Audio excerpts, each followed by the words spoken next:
इस वीडियो में हमें बच्चों ईएमएफ मेजर भी करना है सेल्स का और उनका रेशियो भी निकालना है, दो सेल के ईएमएफ का कंपेयर करना है। बड़ा अच्छा टेक्निक है और ये बहुत ही रेयरेस्ट मेथड है to measure the EMF of a cell. ध्यान से आप देखना। तो जैसा मैंने आपको पहले भी बताया था कि primary circuit will remain same, तो प्राइमरी सर्किट वही है, पर सेकेंडरी सर्किट जैसा आप देख रहे हो कि दो सेल लगा दिए हैं जिसका एक का ईएमएफ कुछ E1 होगा और दूसरे का E2 है और internal resistances are R1 and R2। ठीक है। नाउ हम सबसे पहले क्या करते हैं कि वी कनेक्ट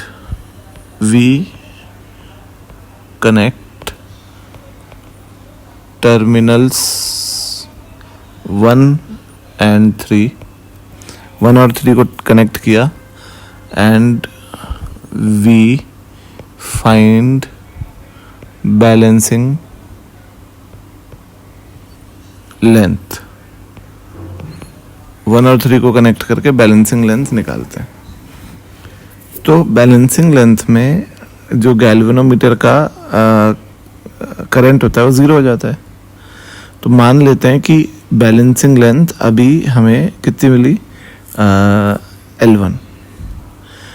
अब जब हम इसको कनेक्ट कर देंगे और बैलेंसिंग सिचुएशन आएगी तो इस सर्किट से जो करंट जा रहा होगा ज़ीरो होगा। वही तो गैल्वेनोमीटर की रीडिंग है, ज़ीरो। तो जब सेल से आप कोई करंट नहीं लेते तो आप जो पोटेंशियल डिफरेंस मेजर कर रहे हो सेल के अक्रॉस, वो उसका ईएमएफ ही तो है।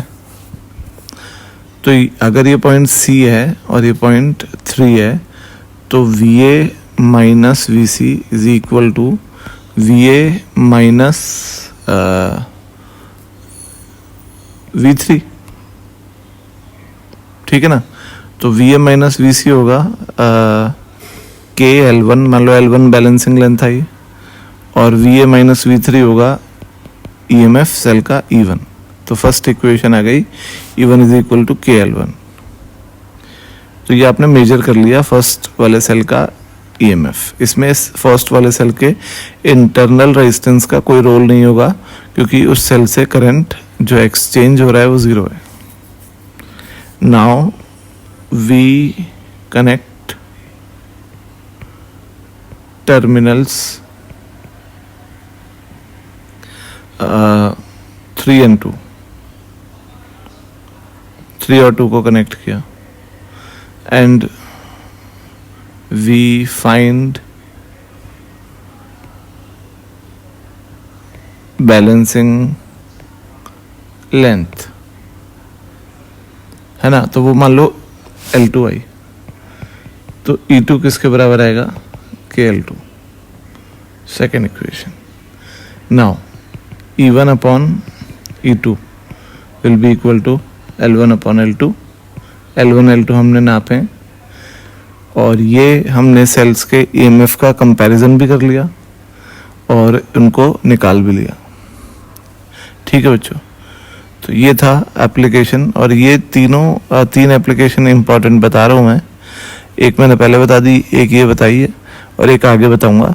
तो ये तीनों आपके बोर्ड के प्रैक्टिकल्स में आएंगे और अच्छे से आप इसको समझ लो। Thank you.